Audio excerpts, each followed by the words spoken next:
सोहराबुद्दीन फर्जी एनकाउंटर मामले में अमित शाह का केस सुन रहे जस्टिस लोया अपनी दोस्त सपना जोशी की बेटी की शादी में भाग लेने के लिए नागपुर गए, लेकिन अगली सुबह 1 दिसंबर 2014 के दिन जज लोया की बहन अनुराधा बियानी को नागपुर में मौजूद जज बोर्डी ने कॉल करके बताया कि जज लोया की दिल के दौरे से मौत हो गई है और उनका पोस्टमार्टम भी कर दिया गया है और उनका शव लातूर जिले में स्थित उनके पैतृक गांव गाटे गांव भेज दिया गया है। इसलिए आप लोग यहां नागपुर मत आइए और सीधे गाटे गांव ही पहुंचिए। बिना परिजनों को सूचित किए ही जज लोया का पोस्टमार्टम कर दिया गया और बिना परिजनों से बात किए ही जज लोया का शव मुंबई स्थित उनके आवास भेजने के बजाय उनके पैतृक गाँव भेज दिया गया। इस बीच जज लोया का मोबाइल भी गायब रहा और उनके परिवार को उनका मोबाइल 4 दिन बाद जाकर एक अनजान आदमी से मिला, जिसमें कि सारी कॉल डिटेल्स मैसेज डिलीट हुए मिलते हैं। और नागपुर के जिस सरकारी गेस्ट हाउस रवि भवन में जज लोया के ठहरने की बात कही गई थी, जिसमें कि उन्हें कथित तौर पर हार्ट अटैक आया था, उस रवि भवन के जब एंट्री रजिस्टर को टटोला गया तो उसमें जज लोया का नाम ही नहीं मिला। जब उस रवि भवन के कर्मचारियों से पूछा गया तो उन्होंने कहा, हमें मालूम ही नहीं जज लोया नाम का कोई जज यहाँ पर कभी ठहरा था, इसलिए जज लोया की उस आखिरी रात की पड़ताल करने की ज़रूरत है जिसकी कभी सुबह नहीं हुई। और इसके अलावा आज के इस एपिसोड में हम उस ड्राफ्ट जजमेंट की भी बात करेंगे जिसे कि जज लोया को भेजा गया था कि आपको ये पर्चा पढ़कर अमित शाह के फेवर में फैसला सुनाना है और जो लिखा है उस पर सिर्फ साइन करने हैं। पूरी दुनिया के इतिहास में ऐसी कोई घटना नहीं मिलती जब एक जज को अपना फैसला सुनाने से पहले ही एक बना बनाया जजमेंट दे दिया गया हो। इसलिए इस ड्राफ्ट जजमेंट की गहरी पड़ताल करने की ज़रूरत है, जिसकी परतों में इस सवाल का जवाब छुपा हुआ है कि हु किल्ड जस्टिस लोया, जज लोया को किसने मारा। नमस्कार, मैं श्यामीरा सिंह। जज लोया को भेजे गए ड्राफ्ट जजमेंट की भी अपनी एक अलग कहानी है। जज लोया ने अपने 2 दोस्तों को इस जजमेंट के बारे में बताया। एक थे उनके वकील दोस्त श्रीकांत खंडालकर और दूसरे दोस्त थे प्रकाश थ्रोम्बे। ये राज इन लोगों के बीच में ही था, लेकिन जज लोया की मौत के बाद एडवोकेट खंडालकर और जज जस्टिस थ्रोम्बे की भी रहस्यमयी ढंग से मौत हो गई। इस ड्राफ्ट जजमेंट की पूरी कहानी जज लोया की मौत पर लिखी किताब सत्ता की सूली में मौजूद है। इस किताब को 3 दोस्तों और पत्रकार महेंद्र मिश्र, प्रदीप सिंह और उपेंद्र चौधरी ने लिखा है। इस किताब के अनुसार ये साल 2014 के अक्टूबर महीने के दूसरे सप्ताह की बात है। जज लोया अपने चैम्बर में बैठे हुए थे, तभी एक वकील एक नेता के साथ उनके चैम्बर में घुसा। उसके हाथों में कागजों का पुलिंदा था। वकील ने उन कागजातों को जज लोया की तरफ बढ़ा दिया और कहा कि ये जजमेंट का ड्राफ्ट है और इसी पर हस्ताक्षर करके आपको अपना फैसला सुनाना है। ऐसा माना जाता है कि ये जजमेंट उन्हें किसी और ने नहीं बल्कि बॉम्बे हाईकोर्ट की नागपुर बेंच के एक जज ने उनके पास भेजा था। कहा जाता है कि ये जजमेंट कुछ और नहीं बल्कि भाजपा नेता अमित शाह को सोहराबुद्दीन एनकाउंटर संबंधी मुकदमे में बरी करने का ड्राफ्ट था। इस ड्राफ्ट जजमेंट को देख जज लोया अंदर तक हिल गए। दिनों दिन जज लोया पर उस ड्राफ्ट जजमेंट को सुनाने का दबाव बढ़ता जा रहा था।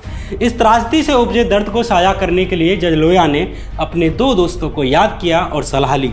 ये 2 दोस्त थे एडवोकेट श्रीकांत खंडालकर और रिटायर्ड जिला जज प्रकाश थ्रोम्बे। इन दोनों दोस्तों के जरिए ही जज लोया एडवोकेट सतीश यूके से मिले। ये अक्टूबर महीने के तीसरे हफ्ते की बात है। खूब गंभीर विचार विमर्श करने पर कि क्या करना चाहिए, अंत में निर्णय लिया गया कि इस मसले पर बॉम्बे हाईकोर्ट के रिटायर्ड जज जस्टिस बीजी कोलसे पाटिल से सलाह ली जाए। मुंबई में ही उनसे मिलने का समय तय हुआ। जब जस्टिस बीजी कोलसे पाटिल ने इस ड्राफ्ट जजमेंट के बारे में सुना तो एकदम अचरज में पड़ गई। मामले की गंभीरता को देखते हुए उन्होंने सुप्रीम कोर्ट के किसी बड़े वकील से सलाह लेने की बात कही। मामला गंभीर था, इसलिए इसकी गोपनीयता भी एक बड़ा पहलू थी। इसलिए सुप्रीम कोर्ट के वरिष्ठ वकील प्रशांत भूषण के नाम पर सहमति बनी कि उनसे सलाह ली जाएगी। 8 नवंबर 2014 के दिन जज थ्रोम्बे और सतीश यूके प्रशांत भूषण के यहाँ सलाह लेने के लिए पहुंच गए। आना एडवोकेट खंडालकर को भी था, लेकिन उनके किसी एक मुकदमे की तारीख पड़ गई, इसलिए वे आ ना सके। उनकी जगह सतीश यूके के भाई प्रदीप साथ में आ गए। प्रदीप के अनुसार प्रशांत भूषण उस वक्त नाश्ता कर रहे थे। नाश्ता करते हुए ही उन्होंने जजमेंट ड्राफ्ट और अन्य दस्तावेजों पर नज़र डाली। कागजातों को देखने के बाद उन्होंने कहा कि ये कानूनी दृष्टि से बहुत कमज़ोर हैं। उनका मानना था कि ऐसे दस्तावेज अदालत में साक्ष्य के रूप में नहीं ठहर सकते। सत्ता की सूली नाम की यह किताब कहती है कि जज लोया के दोस्त एडवोकेट सतीश यूके के अनुसार जजमेंट ड्राफ्ट के एज ए एविडेंस स्वीकार न कर पाने की बात को सुनकर जज लोया बहुत परेशान हो गए। उनको ऐसा गहरा धक्का लगा मानो अंदर से टूट गए हों। जज लोया पर अलग अलग तरीकों से अमित शाह के फेवर में जजमेंट सुनाने का दबाव बनाया जा रहा था, साथ ही प्रलोभन भी दिए जा रहे थे। जैसा कि इस सीरीज के पहले एपिसोड में दिखाया गया है कि कैसे जज लोया की बहन, उनके पिता, उनके दोस्तों ने बताया कि अमित शाह के फेवर में फैसला सुनाने के लिए उन्हें 100 करोड़ की रिश्वत की पेशकश की गई, वो भी किसी और ने नहीं बल्कि बॉम्बे हाई कोर्ट के चीफ जस्टिस मोहित शाह के माध्यम से। अब जब पूरा प्रशासन और सब छोड़िए खुद हाई कोर्ट के चीफ जस्टिस दबाव बनाएं तो एक निचली अदालत के जज के ईमान को बचाए रखने के लिए क्या विकल्प बचते हैं। चाहते तो जज लोया आराम से अमित शाह के पक्ष में फैसला सुनाने की बात को मंजूर कर लेते और मोटी रकम भी उन्हें मिलती और चीफ जस्टिस के माध्यम से प्रोन्नति भी ले लेते, क्योंकि निचली अदालतों के जज को हाई कोर्ट में जज बनाने की पावर चीफ जस्टिस के हाथ में ही होती है। लेकिन न्यायिक मूल्यों में विश्वास रखने वाले जज लोया ने ऐसा नहीं किया। हालांकि जज लोया पर इस ड्राफ्ट जजमेंट को कोर्ट में पढ़कर सुनाने का दबाव पड़ने लग रहा था। कारवा मैगजीन पर जज लोया की स्टोरी को सबसे पहले ब्रेक करने वाले इन्वेस्टिगेटिव पत्रकार निरंजन टाकले ने जज लोया की मौत के रहस्य पर एक बेहतरीन और तथ्यात्मक किताब लिखी है जिसका नाम है हु किल्ड जस्टिस लोया। इस किताब में निरंजन टाकले से बात करते हुए जज लोया की भांजी नुपुर बाला प्रसाद बयानी, जो जज लोया के मुंबई स्थित घर पर उनके साथ रहकर ही पढ़ाई कर रही थी, उन्होंने जज लोया पर पड़ रहे दबाव के बारे में भी बताया है कि जब वो अदालत से घर लौटते थे तब उनका चेहरा बेहद तनावपूर्ण दिखाई देता था। ऐसा लगता था कि जैसे कि वे किसी भारी तनाव में हैं। वे बताते थे कि बेटा, तुम्हें नहीं मालूम मैं कितने दबाव का सामना कर रहा हूँ, लेकिन मैं इस मामले में निष्पक्ष और ईमानदार रहूँगा।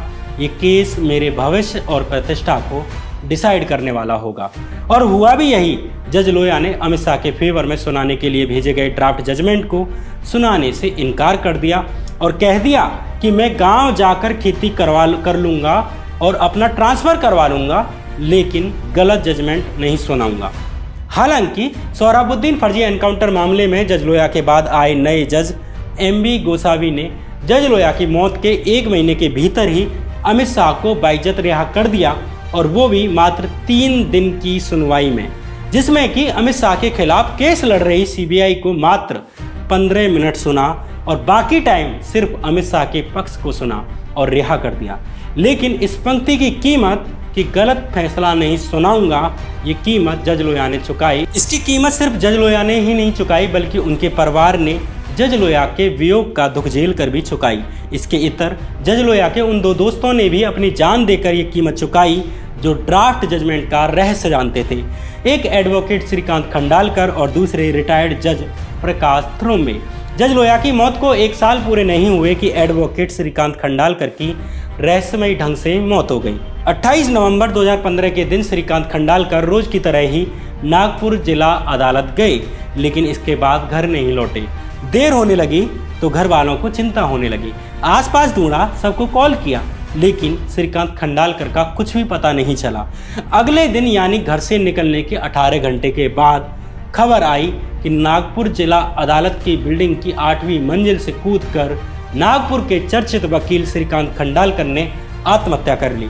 किसी को विश्वास नहीं हुआ कि श्रीकांत खंडालकर ने सुसाइड की होगी। खंडालकर ने अनगिनत सरकारी योजनाओं में होने वाले भ्रष्टाचार का खुलासा किया था, जैसे कि विदर्भ क्षेत्र की सिंचाई योजनाएं। पुलिस ने दावा किया कि खंडालकर के पास से कथित सुसाइड नोट मिला है। वे किसी असाध्य रोग से पीड़ित थे, जिसके कारण डिप्रेशन में थे और इसी कारण उन्होंने मौत को गले लगा लिया।